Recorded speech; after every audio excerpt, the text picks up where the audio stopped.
Hello, bird nerds. Hello, bird nerds. It's the Monday Megaphone with me, Grant Williams, the bird nerd. And I'm joined always on our fortnight, but sometimes more often than that, Monday Megaphones by Dr. Holly. That was going to happen one day. It was always going to happen for me to mess up the E and the H. Holly Parsons, who is the manager of the Urban Birds program at Birdlife Australia, otherwise known as Birds in Backyards. Hello, Holly. Hi. Yeah, it took a few episodes, but we stumbled over the name finally. Well done. Holly, I need to follow up with you something that we were talking about in the last show. Your talk about garden birds in backyards. Yeah, it was great. I did a session for Lane Cove Council in Sydney talking about how to create great bird-friendly spaces and a little bit about urban birds and how they're tracking. I think everybody enjoyed it. I waffled way over time and nobody left, so that was always a nice indication. So, yeah, I've had some nice feedback from people, and I hope everybody learns something and can get some plants in the ground for birds. I'd know nothing about waffling over time, would I think, at all about that? Tell me, just before we introduce our guest, our expert panel, I feel like we're on Q&A or something today. Or what we could be, instead of insiders, where the, I don't know, bush bashers or something. How many people came into the live stream? I'm really interested to know. Somewhere around 35, 40.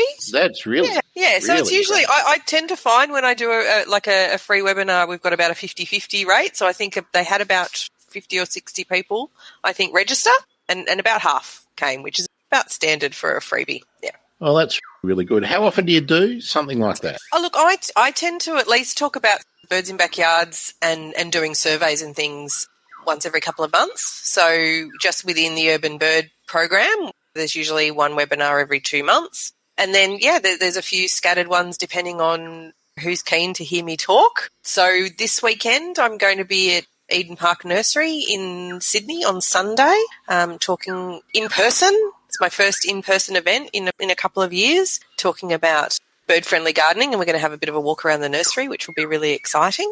And then there'll be powerful owl training coming up via webinars too, and I'll dig out the dates for you. Great. Now, Holly, we did mention in the last show that I'm going to be doing something like that too. So who knows? We might be able to, when I take the show on the road, we might be able to hit nurseries together, and we'll have the bird expert and we'll have the horticulturist. Everyone, guess which one is which? Sounds good. Perfect storm.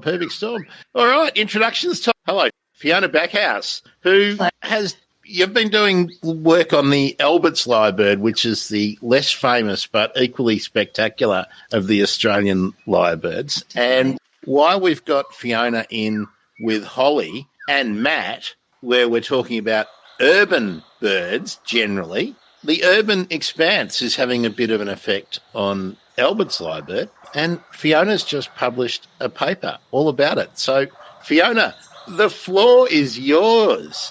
Tell us about how your research got started and where it is. I'm part of a lab that works on lyrebirds more broadly, and our overall topic of research is cultural evolution in lyrebirds. So birds obviously have their song, that's what they're often famous for, and especially the lyrebird, which has its mimicry as well as its own songs. And we're interested in how this song has evolved, how it changes over the landscape, and what it means. So I decided to take on the Albert's lyrebird because I thought it was cool to do the lesser-known species. I thought there was a bit more untouched ground there to look into, and also because they're a bit more threatened than the superb lyrebird, and that's what I've always been interested in, is conservation. Yeah, I've spent the last 4 years studying variation across the range of Albert's lyrebirds in a number of their different vocalisation types, and my latest paper is on their mimicry and a couple of cool things to do with that. Now, Fiona, the place where you were studying them is really of interest to the other three of us here. Not only were you looking at the life of the lyrebird and how each of the different populations have evolved alongside each other, but that area is being encroached on week by humans. So tell us where exactly that you were located and what are the human pressures on the populations, and then, hey, let's go for it. Tell us about those distinct populations. Sure. So I had a number of populations throughout the range. The main ones were in the Border Ranges National Park and Lamington National Park, which are quite famous areas, so people listening in might have been there or heard of them. I had another population that was in Mount Jerusalem National Park, so that's pretty close to Mullumbimby on the north coast of New South Wales. Another population at Goombara in Main Range National Park, so that's in Queensland towards the west of the Alberts Lyrebirds range, so it's still within that sort of mountainous Great Dividing Range area, and another population in Tamborine Mountain in Queensland. And Tamborine Mountain is a fairly urban area, so there's a lot of little settlements up there, and so the Alberts Lyrebird habitat there is incredibly patchy. They really live in these small pockets of rainforest there, and there's not many lyrebirds up there. I've also got some data from some other places. I've got a bit of data from Woollumbin, Mount Warning near Woolloomba, which is again a fairly cleared area. There's a lot of farming around there as well as small towns. And I have some data from an area near Killarney, which is a very small patch that's surrounded by a lot of farmland. So the different populations I had vary in how much they've been impacted by humans. So some of them, like the Border Ranges and Lamington, are these beautiful, large, pristine areas of rainforest. And other places like Tamborine Mountain is really the last stronghold for lyrebirds in that area. And what I found is that for each of these populations that I've looked at, they're all obviously Alberts lyrebirds with the way they sound, but they do have differences. So one of my research questions was on one of their own songs, which you call the whistle song. And I've talked about that I think I talked about that in the previous podcast with the bird emergency, as well as having a paper about that. And each of my different populations had a completely different whistle song. So you could work out which population the lyrebird was from based on what it sounds like. Now, sorry? Art, I was just going to ask you to talk about the importance of the whistle song, because maybe people haven't. I can't imagine who wouldn't have already listened to that episode of the Bird Emergency podcast, Fiona, but just in case they didn't. Sure. So we still don't fully know what the function of the whistle song is, because you can never really know what's going on in a bird's mind. But it's a very loud, about 6-second song that absolutely echoes through the rainforest. So if we can hear it from a long distance away, other lyrebirds will be able to hear it from a long distance away. And has often in the past been called a territorial call, and it could be because the male lyrebirds are singing this to say, this is where I am, this is my territory. And one way that we can actually use it is when we're working out how many lyrebirds are in an area, you can use that whistle song to have lyrebird surveys. So what people often do for that is they go out into the bush and they listen for this whistle song and then count how many they can hear and in what direction. So is that a really reliable method of doing a population estimate nowadays, Fiona? It's probably the most reliable one that we have, because lyrebirds are very difficult to see and to catch. So now what you have to do is estimate, because it's the males that you're hearing with that whistle song, so you have to estimate how many females and juveniles there are in relation to the number of males as well. It's accurate to a point. So is there a ratio of male to female that you're looking for? I think the ratio that people were using, I'm not sure if I'm remembering this correctly, but I think it was 1 to 3. So for every one male, there were 3 females or juveniles, but I could be wrong. It could be 1 to 2. I'm not sure. There's a shot of how Fiona was collecting her data. Fiona, do you want to explain what you're holding? Yeah, so that big fluffy thing is called a shotgun microphone. So it's quite a long directional microphone. So wherever you point it, that's where the sound is coming from. So it gets a very directed sound. And the thing on the outside is called a softy, which is a very apt name. And that sort of minimises other noise disturbance from things like wind. Yeah, a nice wind cover. So so you're recording the calls with that equipment, putting them in a recorder, and then taking them back to put them in your computer. There's a shot of Fiona doing the glamorous kind of field work and the data analysis that needs to be done for all these projects. For setup? Yeah. For people who didn't hear or haven't heard the podcast episode, you were out in the wilds doing the work. You had to do the prep work of your analysis in the field. But tell us, are you using AI now for analysis of the sound clips? I have done some sort of automated stuff, but most of it is manual because our technology is not quite there to do it fully automated yet. It's getting there and it's really good in some circumstances, but because I want to have very specific and high quality measurements, then I do all of that myself. So that obviously takes a long time to go through the recordings. If those people watching the stream, if you've got a question or a comment, feel free to pop them in and and get involved. Holly, Fiona mentioned the parks and the areas where she was working. That's in a real urban sprawl corridor, and for people not familiar with that northeast corner of the Byron Bay kind of corner of New South Wales and the Gold Coast corner of Queensland, it's rapidly developing, and the pressure on these populations is that they're all isolated.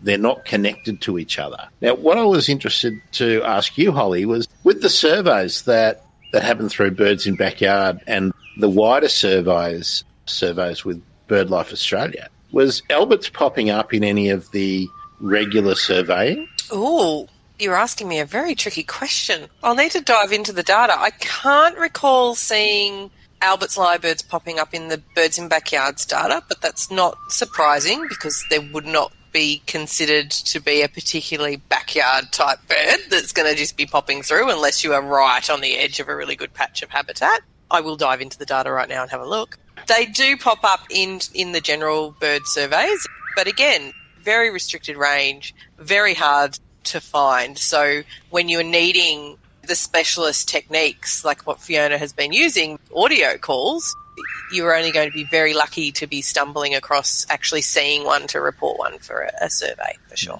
But you accept a call as a sighting, don't you, in all the surveys? Yes, we do, we do. It depends on how often that they are making that call. I don't know, Fiona, how often are they making a lot of noise, or is there certain times of the year when they're more vocal? There's definitely certain times of the year. So the males display during winter. So from June to July and into August is their peak. So, yeah, the best time to hear them is out in the winter, and the males will sing a lot.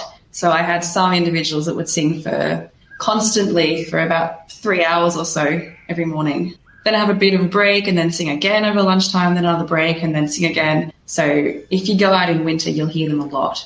And that whistle song I mentioned, they tend to do that roughly every 3 minutes, and then it's interspersed with mimicry. Fiona, can I ask you, for people who are unfamiliar with lyrebirds, how large is it? Well, actually, three things. What's the population estimate for that area of the country that you were studying? How many lyrebirds, Albert's lyrebirds, do you think are there? That's the first question.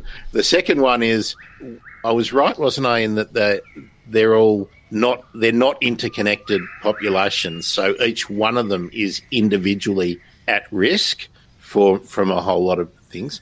And the third thing that didn't occur to me until just now when I put that, are they competing with superb lyrebirds in that patch? All right, so the first question, we don't really have a good idea of exactly how many lyrebirds there are. So I've seen estimates of 3,500. I've seen estimates of 1,300. So I think there's probably somewhere around 10,000 individuals is what I would guess, given what I've seen across the entire range. I have looked at the connectedness of habitat, and it's probably not as disconnected as you would think. So it depends where in the range you are.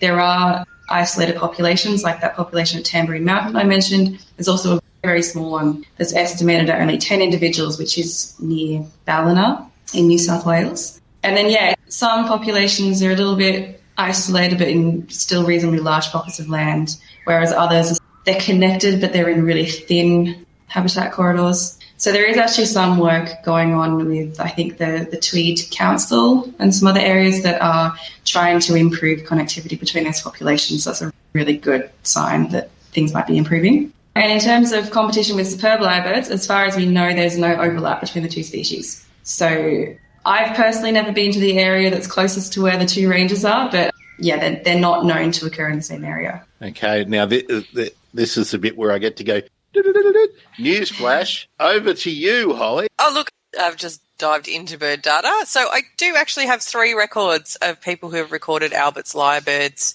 in the Birds in Backyards surveys. Only 3 over the span of 15 years. 2 of those, Tamborine Mountain. So that would be, if that's the area that's where these birds are most commonly coming into contact with people because it's the more highly urbanised region, then that's not surprising to see that's where those couple of sightings have come from. And the other one is just north of Murwillumbah. That's not right. How did I say that? That's it. Yeah, definitely the Tamborine Mountain sightings. I do know people who have properties that back onto the national park where I work, and they get lyrebirds in their backyard sometimes. So someone I know is very lucky. They have footage of them using their pond to have a bath, which would be very cool.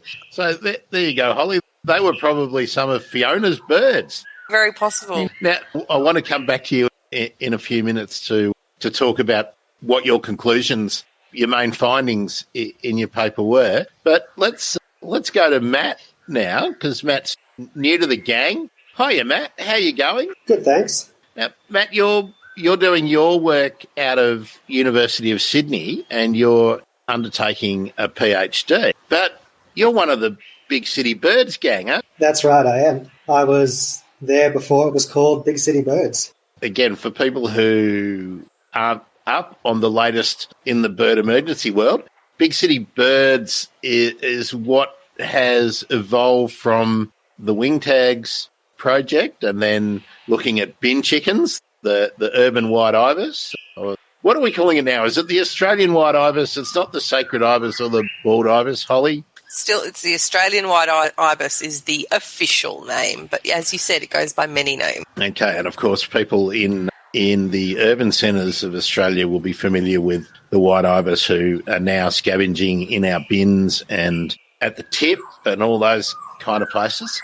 Matt, you're doing the brush turkeys. Tell us a little bit about the brush turkeys, and while you're doing that, I'm going to put some of the cool visuals that you sent to me up. Yeah, that's right. So I've been studying brush turkeys for the last 4.5 years with my PhD, and I'm just at the tail end, having submitted my thesis. And in that time, I've been studying just how the species is able to thrive in urban areas, and they've been fantastically successful at colonizing and moving into the city suburbs, like you can see in some of those. So they're from the Megaphone family, so the big feet family. You might be able to see their claws in that photo. And what's really unique about the Megaphones is that they, instead of sitting on their eggs and brooding them like lots of other birds do, they actually build these enormous nests out of soil and leaf litter on the ground. And it's the heat produced by the decomposition of that material that actually incubates their eggs. So in Australia, you have the malleefowl and the orange-footed scrubfowl as the other megapodes or mound builder birds. And I became really interested in brush turkeys because they were actually quite rare up until the last couple of decades. And that's because of a mixture of hunting and land clearing. But it actually looks like the species was heading towards extinction by the mid-20th century. And now you have brush turkeys turning up in the inner city in Sydney and Brisbane. So something's happened and the species has come back from the brink. And that's really why I got into my research. And there's a nice overlap with the geographical locations of the brush turkeys and the Albert's lyrebird in that Northern Rivers, hippie corridor and the back end of the Gold Coast and Brisbane. So let me ask both of you, is there actually an overlap between the two species? Fiona, brush turkeys turning up in your survey sites? Absolutely. I come across quite a few turkey mountains when I'm off looking for lyrebirds, and sometimes get tricked hearing a bird scratching, wonder if it's a lyrebird and it's actually a turkey. And Matt, describe how adaptable the brush turkey is. What kind of gardens or what kind of public landscapes can they make use of? I think they're incredibly adaptable and they can make use of almost any landscape. They're an omnivorous species, so they'll eat whatever they come across.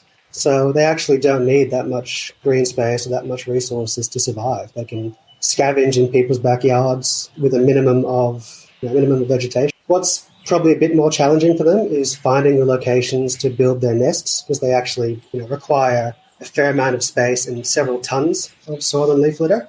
But they manage to build their nest in people's backyards and in city parks. So I think almost anywhere that isn't too dry to get the kind of leaf litter and moisture they need, they seem to be able to survive. Matt, I have to put my hand up and say, when I look at all the slides I uploaded, the one that I forgot was the one that shows the nest mound that's basically taken over a playground. And if people are familiar with a slide, the playground slides, the mound covers up 2/3 of this slide. It's amazing. So no doubt a couple of tons is certainly the minimum amount of leaf litter that they would require. Holly, I want to ask you, are they causing problems that people report to your team?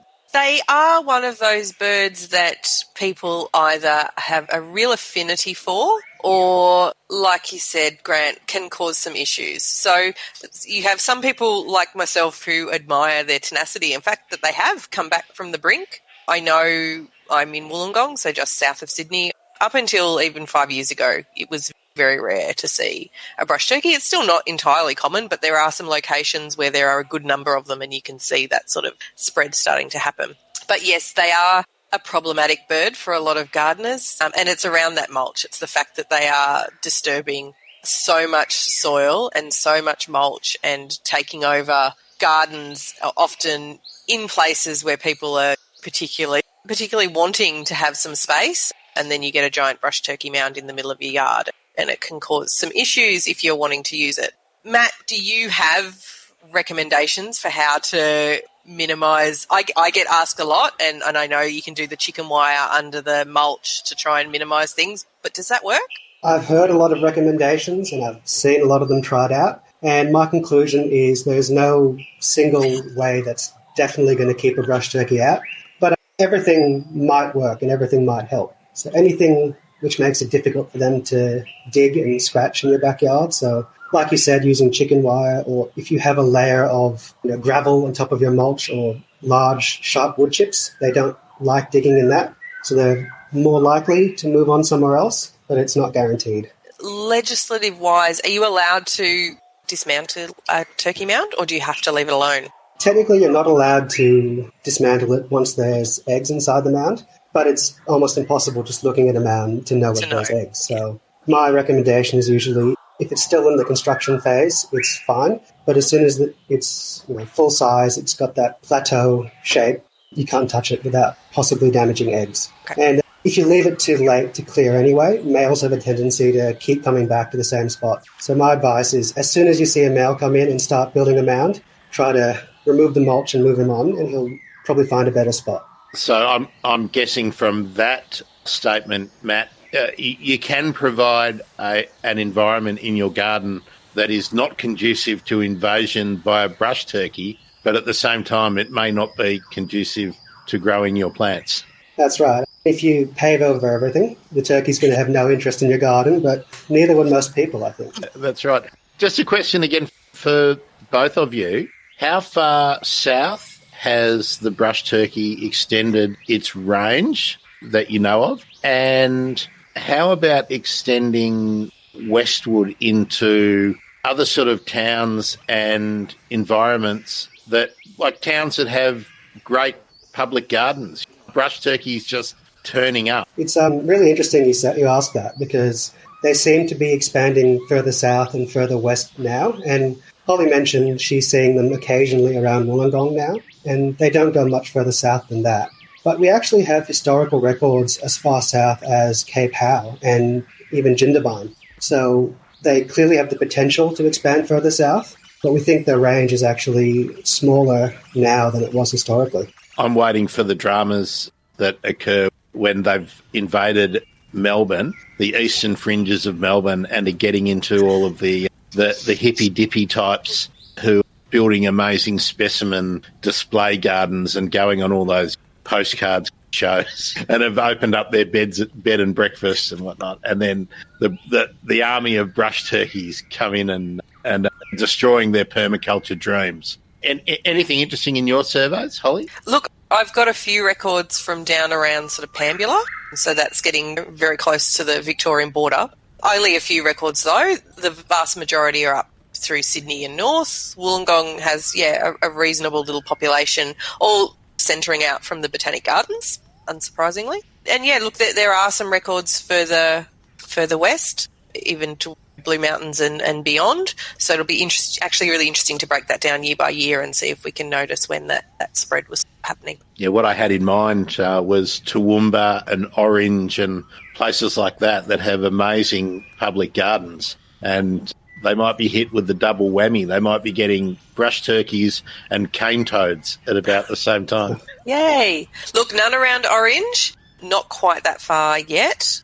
but certainly there are some sort of western sightings that are popping up. Fiona, are brush turkeys bad for... I don't actually know. I feel like brush turkeys aren't as common in the areas that I work as lyrebirds are, actually. So I come across fewer brush turkeys than I do lyrebirds. It could be that I'm looking out for lyrebirds instead. Yeah, I'm not sure if they have slightly different foraging strategies or if they really are competing together, but it's an interesting question. Could the density of the vegetation cover have much to do with that? Maybe that's one for you, probably, Matt. It's quite an interesting question because we know that competition between brush turkeys is less intense when the vegetation is thicker. So the males will locate the nest mounds closer together when there's a lot of thickets of shrubs, reduce that competition. As far as competition with other species, I've seen their territory overlap with the superb lyre quite a bit, and I've seen them co-occurring in the same areas. And I've actually got video in an archive somewhere of a lyrebird foraging in an abandoned brush turkey nest. So it could be a case of where they're competing, but sometimes also facilitating each other with the turnover of soil. It's probably a really complicated question that needs a lot more research. Oh, there you go. Postdoc work for you, Matt.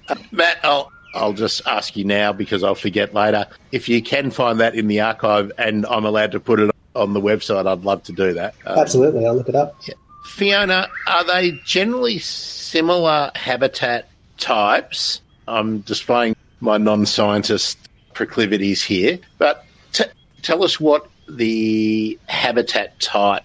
I'm thinking it's probably a wet sclerophyll kind of environment, but tell us where the Albert's lyrebird like to locate themselves. Wet sclerophyll is a right answer. They're very much rainforest-based birds, so you find them in rainforest, both the sort of subtropical rainforest and temperate rainforest in that area, as well as wet sclerophyll forest, but you don't find them in drier areas. So when you can find superb lyrebirds in dry sclerophyll forest, you won't find Albert's lyrebirds in that kind of forest type. Very interesting. Matt, what are the limiting factors for the brush turkey in terms of where they will go? I guess the primary limiting factor is the resources they need. They need, obviously, the space for the nest. They need a sufficient amount of leaf litter, but it also has to be fairly moist leaf litter so that it decomposes properly to produce that heat they need. So there's a limit to how arid their environment can be.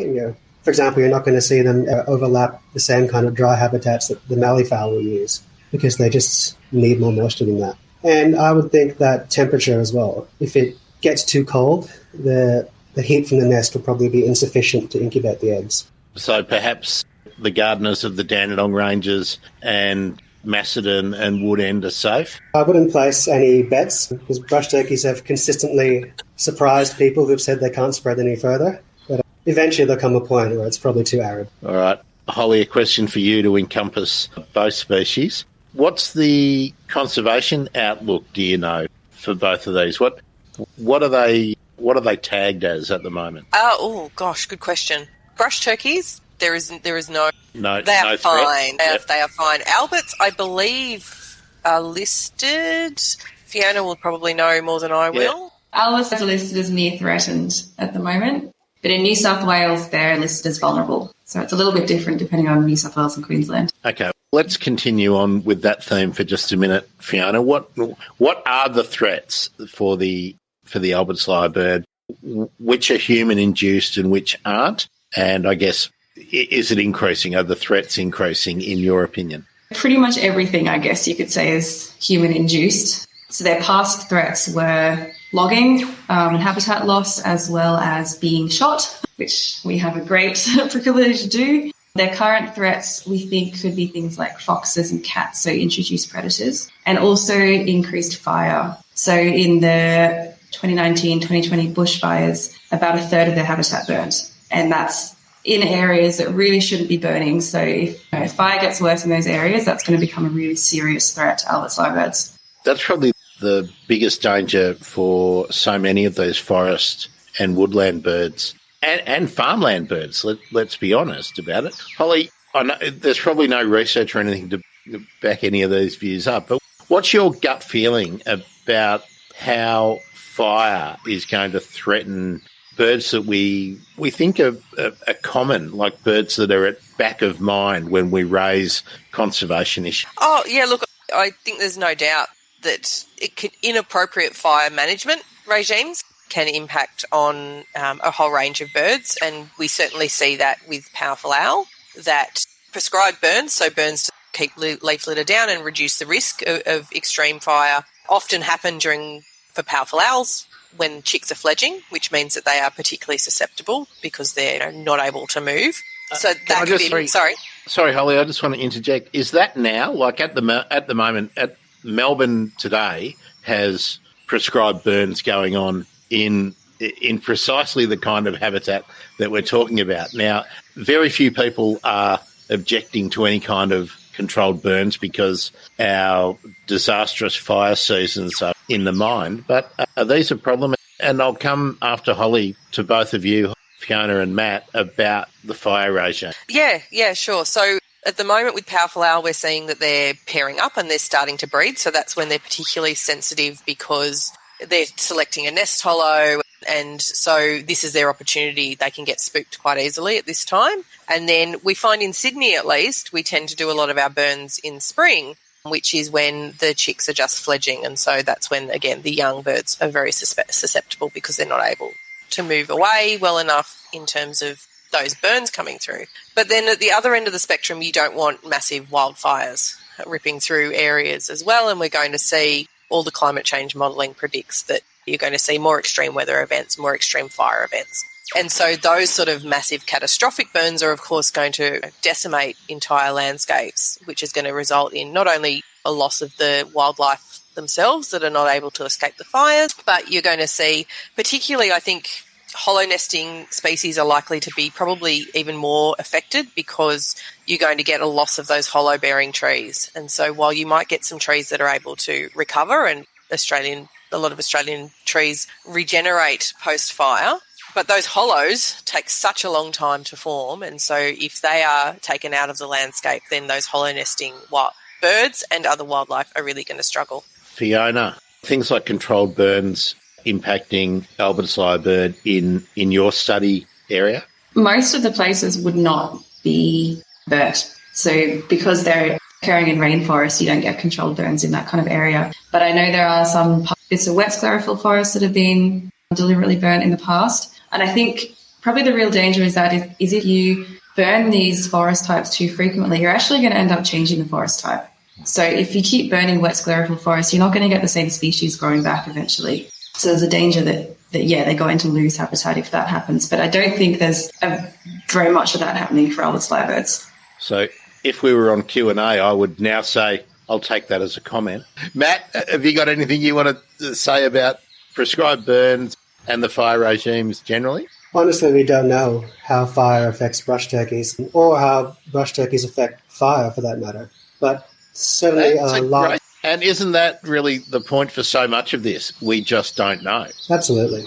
I mean, certainly a large part of the brush turkey's range was affected by the recent devastating fires and is probably quite fire-prone in general. But we just don't have the data to know how well the species is doing before and after the fires. Fiona, we might give you the floor again, talk about where you ended up with your paper, and then what I'd like to do is have a little bit of a section where you're all free to interrogate each other, and that includes you, people that I can see with the little eye icon in my live stream who are watching along. Hello, Facebook. Hello, Twitch. If you've got something that you would like to know, I've done a good job. I've asked a couple of good questions today, but I probably haven't remembered everything.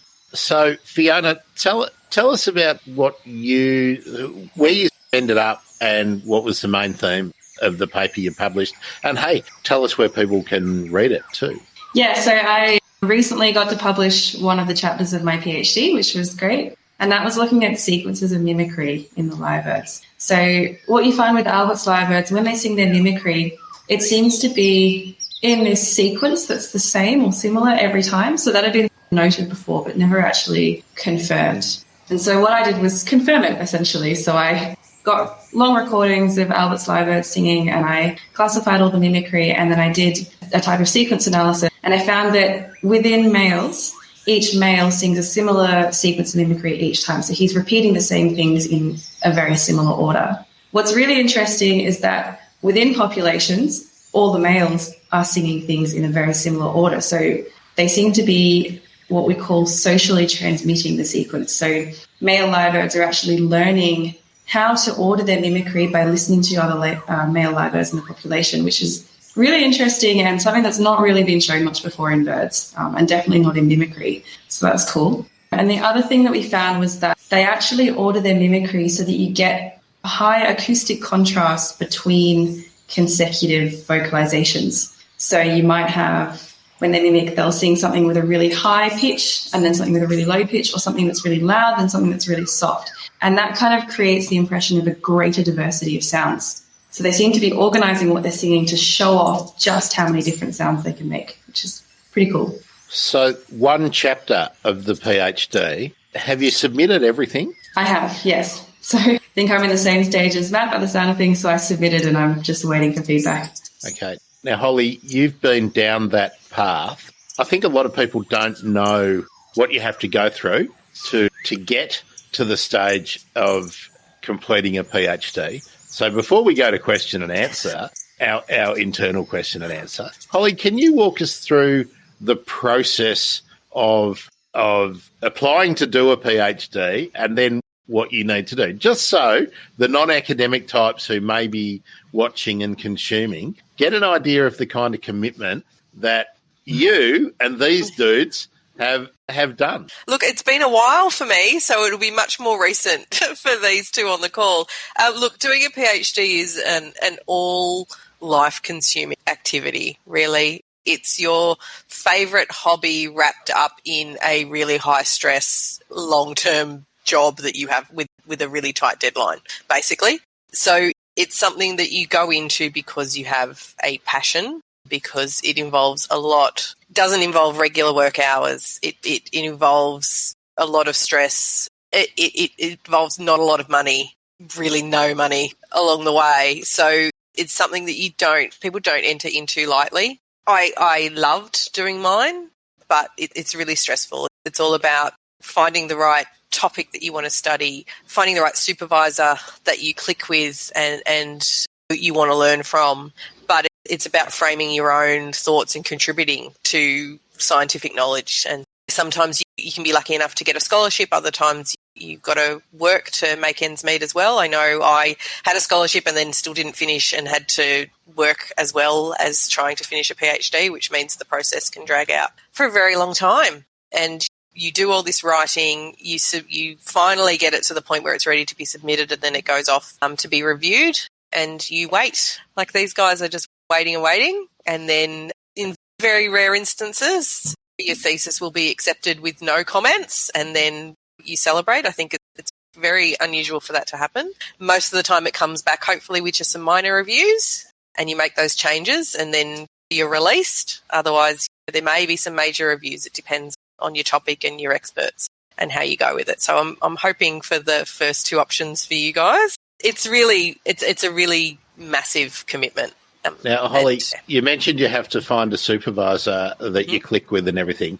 And it's not like that you trot down to admin in your faculty or even university admin and you go into the PhD supermarket and you pick a topic and then you walk along a bit further and pick a supervisor. That's a difficult process, isn't it? Let's remind everyone, what was your PhD topic and who was your supervisor? So I looked at the impact of urbanisation, so living with us, on superb fairy wrens. So the little blue wrens, still strangely enough, my favourite bird, even after a PhD on them. But yeah, I always had an interest in urban species and particularly small birds and how they cope living with people. And they were just a great study species for me. And I think I knew my supervisors already because I'd worked with them previously, but I guess that it could be somebody you've worked with through undergrad or through your honours, or you're reading papers, you're constantly reading the scientific literature and it's looking who's working in that space. And PhDs are really about having initiative, and you need to take a hold of what you want to do, and so you need to go and find that person and approach them directly. Yeah, I think in bird world, there's so many famous academics, and they're only famous because you've seen 2,000 papers with their names on them, either as a co-author or the main author. Holly, again, did you do your University of Wollongong? Have you been local? I have, yeah. So a little bit unusual. A lot of people travel around. I stayed put. I am like a little fairy wren. I don't move very far. So, yeah, I worked with now Professor Chris French from Wollongong Uni and Dr. Richard Major, who's the Australian Museum. And, yeah, was very lucky to have both of them as my supervisors and continue to be friends now. They're amazing. Fiona, whose wing are you under? Now, we might point out too that you're doing your PhD through a university that has not often been one that we see in print for ornithological kind of study. Yeah. Give your uni a bit of a rap and tell us about your... Yeah, so I'm with Western Sydney University, which is, I think it's actually one of the biggest universities because it has so many different campuses and branches. So I'm in a department called the Hawkesbury Institute for the Environment, which is all very environmental focused, obviously, but it's still very broad. So there's just a really small lab studying animals. Half of us study lyrebirds, half of us study bats. So there's a little bit of research coming out of here, but it's basically just the one lab in terms of birds. And that's pretty interesting that the rest of the team who are doing birds are studying lyrebirds. Are they studying both species? And what are the interesting projects that are happening? So there were two other students, one who's still going, one who submitted just before me, working on superb lyrebirds. Yeah, one of my colleagues is working on female superb lyrebirds and the other one is working on the Tasmanian superb lyrebirds. And it's all vocalisation based for us. Now, Matt, now it's your turn. Yeah, so I'm part of the Integrative Ecology Lab at the University of Sydney, and we do a mix of all different kinds of work, but the common theme seems to be urban ecology with a lot of us. So we're interested in wildlife in cities and how they're affected by urbanisation. So my primary supervisor was Dieter Hoculi from that lab, but also John Martin from now Taronga Zoo. I know he's been on this podcast a few times, and Alicia Burns from Taronga Zoo. Of course, John. I think I'm going to rope John in to be friend of the show status because he's worked on so many really interesting projects and leads the way. Now, Fiona's just reminded me through the magic of the internet that, Holly, Fiona did her master's on fairy wrens. So I think we need to find out a little bit more about that, Fiona, because there's lots of fairy wren content in the Bird Emergency. Oh, great. Yeah, it was a few years ago now, so I'm a little bit rusty on it, but we are still trying to publish what I did, so hopefully that'll happen soon. But I was looking at the effects of different habitat characteristics on their nesting success, as well as social organisation. So Holly will obviously know that they're cooperative breeders, so they live in family groups, and so you've got multiple adults looking after the chicks.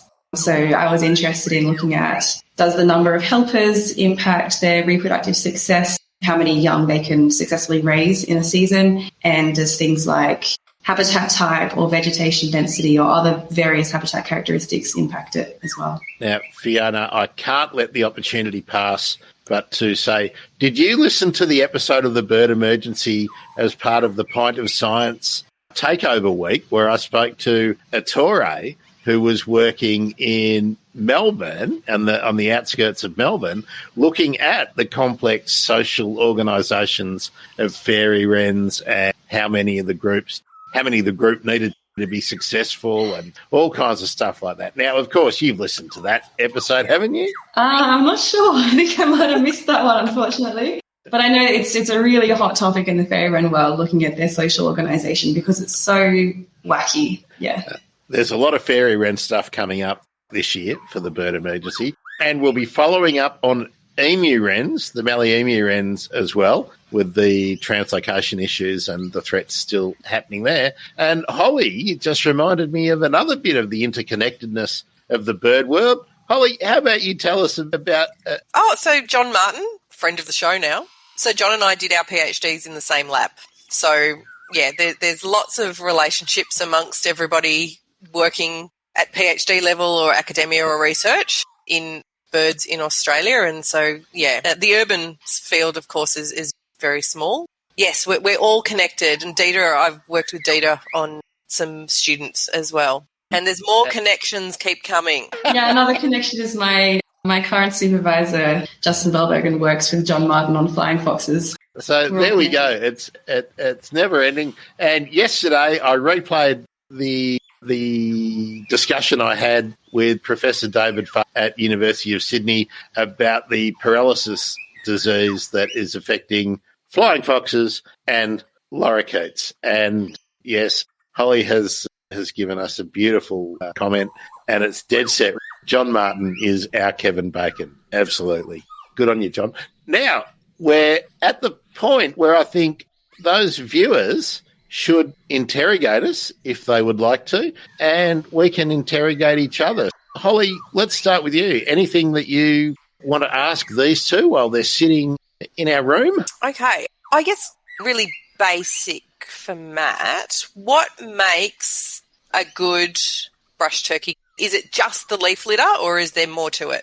There's a bit more to it than that. So they need the right mix of leaf litter as well. The ideal mix doesn't have too much eucalyptus litter because that's quite slow decomposing and quite dry. But they also need a certain amount of shade, especially over their nests, and just to keep that moisture in there. So a good mix of mulch and shade, and obviously things to eat in the garden helps them out as well. So there's lots of invertebrates there, or lots of fruit for them to eat. They'll absolutely love that. How about the interaction with pets? Like, I'm guessing that dogs don't go well with brush turkeys. So what about people who have cats or maybe have things like ducks? It's really interesting. I've heard of every interaction possible under the sun between brush turkeys and other animals, from dogs and cats chasing the brush turkeys to brush turkeys chasing the dogs and cats, sometimes small kids. But a lot of the time, they don't interact antagonistically at all. I've heard of brush turkeys confusing chickens, especially black-coloured ones, for other brush turkeys and trying to attack them or mate with them.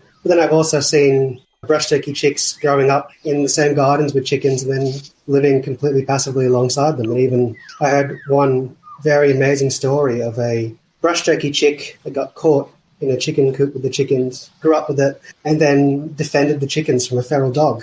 So I've heard of every kind of possible interaction between brush turkeys and companion animals. So imprinting and socialisation is strong, no matter what species of bird it is, by the look of it. Fiona, have you got anything you want to ask anybody? I have a question for Matt about brush turkey foraging, and if you are good at picking up when it's brush turkey and when it might be something else. Yeah, it's quite interesting because obviously brush turkeys and lyrebirds have a similar way of foraging, digging in the ground and raking in the soil. I know lyrebirds often, or superb lyrebirds anyway, have that very recognisable pattern they leave in the soil. I haven't noticed something similar with brush turkeys. It seems to be just a much more haphazard raking. So yeah, I just look for whenever there's swaths of cleared mulch, it's probably a brush turkey. Yeah. And there's one for you, Matt, from Yvonne on Facebook.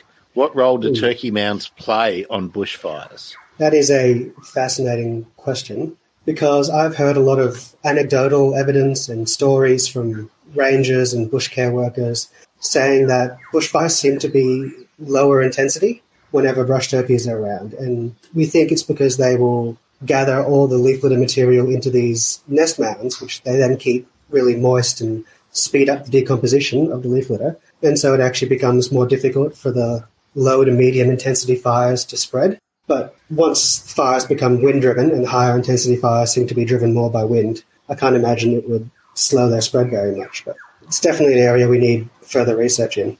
So when a fire becomes a raging inferno, cyclone of fire, perhaps the brush turkeys won't have any effect. I have to interject a little bit of stupidity just because I can. Donald Trump might have been right about raking the forest in that case. Superb lyrebirds might lessen the fuel load in as well because they're always turning over the leaf litter. So there could be something in it. Yeah, that's right. I stepped into that with trepidation. Fiona, can you think off the top of your head whose work that was? I know that Dr. Alex Macy, who was based out of Latrobe, did a lot of research on superb lyrebird foraging. So I can't remember if that was his paper or someone else's, but I'm sure he's done something on it. I can see Holly's looking it up now to help us out.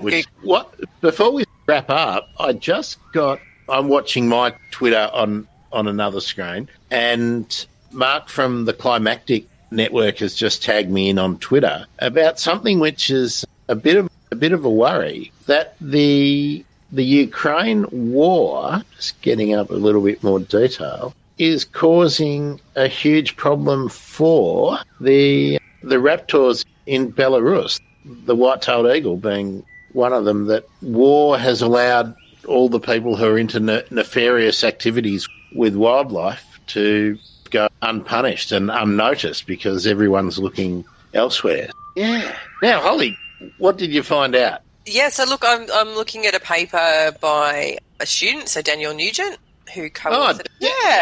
And Dan's a friend of the show. Wanderer guy. Yeah, so he's found that different vegetation structures and compositions between burnt and unburnt patches, which had lyrebirds, and that influenced how they foraged and where they were found. And yeah, again, pointing to the fact that it's likely that the lyrebirds are reducing fuel loads in some of those unburnt patches, and potentially, Matt was saying, around combining everything into a nice pile, reducing the connectivity of that litter and potentially lessening the impact of a fire. Great. That's fantastic that Dan's doing that work as well. Terrific. Yeah, this was 2014 it was published. Okay, early on. Good on you, Dan. Fiona, we're in that wrapping up stage now, so what I would like you to tell us all is, what do we need to do to help out the Albert's lyrebird in that unique pocket of Australia that's under such urban spread pressure? And where can people read your article if they are interested? Actually, am I able to put a link on the website so that people can find it easily? Yeah, absolutely. Okay. Great. And I will do that. It will be on the link from here. And, of course, I'll promote the hell out of it on Twitter @Bird Emergency. So, Fiona, the floor is yours. Yeah, so the good news with Albert's Lyrebird is there are actually a couple of programs happening at the moment that people who live in that area can get involved with, so real citizen science type projects. Some of it is to just work out where lyrebirds are. So you can, if you have a property in that area or can get out into that area, then you can do surveys for lyrebirds and find out exactly where Albert's lyrebirds are occurring. So they're trying to fill in some of the gaps in knowledge. The other thing is they're trying to increase habitat corridors. I think I mentioned that before. And also clear out weedy vegetation. So things like Lantana camara is really bad for lyrebird habitat, and there's a lot of that growing wild in those areas. So they're trying to clear out some areas. So if you have a property in that area and you've got that on your property, to try and get rid of that, plant more native species, and just improve the rainforest quality there. So I can send some links for the program. Please do, and I'll create the list on the page. And I can tell you later on today, it will be thebirdemergency.com/Fiona. We'll make that one nice and easy for people to find. Is there anything else that people really need to know about Albert's lyrebird? I suppose it's not super relevant for a lot of people because most people don't live anywhere near where they occur, but it'd just be nice if more people know that they exist. A lot of people know about suburb lyrebirds but have never heard of the Albert's lyrebird. And so for people living in that corner of northern New South Wales and southern Queensland, if you haven't heard of them, get out there. Go for a walk in one of the national parks and have a listen out for them, especially in winter. They're really quite something to listen to. Hopefully Fiona will give me a couple of sound clips and I'll throw them on thebirdemergency.com/Fiona. And if you live in that area or you're visiting that area, as well as taking your binoculars, you can tune your ears in to particular sounds that you might hear in the dense forest. Tell us about what people can do to be involved with brush turkeys. Brush turkeys, I guess, we're fortunate. They might be the kind of bird you can spot in your very own backyard. So I'd direct everyone to the Big City Bird Citizen Science Project and report any brush turkeys you see, whatever behaviours you see them doing, and particularly if you see any with a wing tag. We're really interested in tracking how they're moving through the urban environment. And citizen science is probably the best way to engage with brush turkeys. And Holly, we need to say, what was it? Our last stream, or was it the one before where we had John Martin telling us all about the Big City Birds project? It was the one before, or the one before that, with Jennifer Colburn as well, where we talked about cockatoo behaviour and cockatoos in the cities as well. Let me really lash out. Birdemergency.com/cockies, CKIES. I'll make that. Isn't it great having easy links? /1 / Let's just make it easy. Copies. Holly, what's coming up in Birdlife Australia land? Oh, always lots and lots of things going on. So the best way to find out is probably to follow Birdlife social media. So at Birdlife Oz for Instagram and Twitter. Birds in Backyards, we're always doing our garden bird surveys. So you can pop on by following that link to join us and tell us what's happening in your garden. You may have a brush turkey and a few other things we'd love to hear about. We'll be doing some sessions soon training for Powerful Owl project. If anybody in southeast Queensland or Greater Sydney is keen to keep an eye on some pretty amazing birds. So again, following social media, you'll find out. We've got in Sydney a session coming up on the 7th of April. So if you just follow the Powerful Owl project on Facebook, we'll have lots of information there. Otherwise, I'm going to be at Eden Gardens Nursery at Macquarie Park in Sydney on Sunday, taking people for a bird walk. So it should be fun. Holly, is that a booking kind of thing, or just people rock up to Eden Park Nursery? It has an Eventbrite ticket, Okay, so good. it's a sustainability festival. So there's all day. Okay. I will send you the link. Yes, and I'll put that on the underneath this stream page. The socials that we all use. Let's finish up with those. Fiona, where can people follow you or engage with your stuff? I have to remind myself what my Twitter thing is. What do you prefer? Are you a Twitterer or a Facebooker or Work-wise, it's Twitter. Yes, if you want to contact me about Lyrebirds, then find my Twitter. So that's just Fiona_Backhouse. That's easy. It'll be on the page as well, of course. Matt, you've made it a bit easy by putting it in your... Oh, I don't want that. Oh, I don't want that. There we go. Look what I've done there. I want to do that because there's yours. It's easy. Matt Hall is at EchoMatt94. Yeah, just send me a message on Twitter for anything brush turkey related or urban ecology related. Always happy to chat. Fabo. And Holly, you're always easy to find.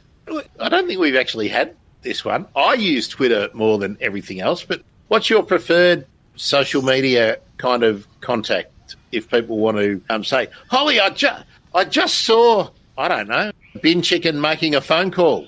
So you can reach me at Twitter at Urban Birds Oz is the Urban Bird Program Twitter account. So you can reach me there. Instagram, it's at Birds in Backyards. I'm on all the time, so it's easier to send a message there. Facebook-wise, we have a group. So we have a bird. If you search for Birds in Backyards Australia, you can join the Facebook group. There's about 38,000 people in there who all love all things urban birds, and so it's a great place to see some amazing photos, to learn about different birds that you'll see, and interact with some really great people.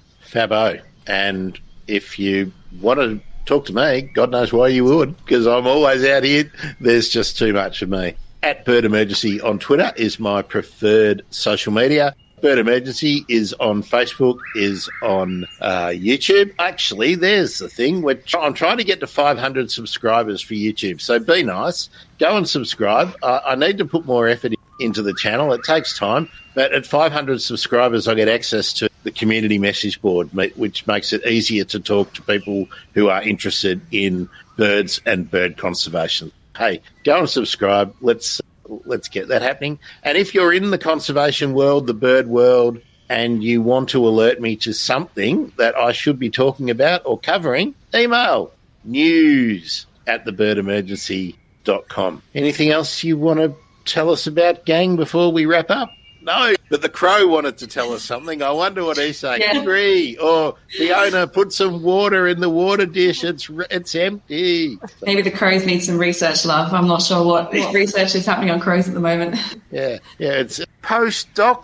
Actually, there we go. There's something relevant. Fiona, you've submitted everything. When do you think you'll be doing your defence? We didn't talk about defending your PhD. Who defence here?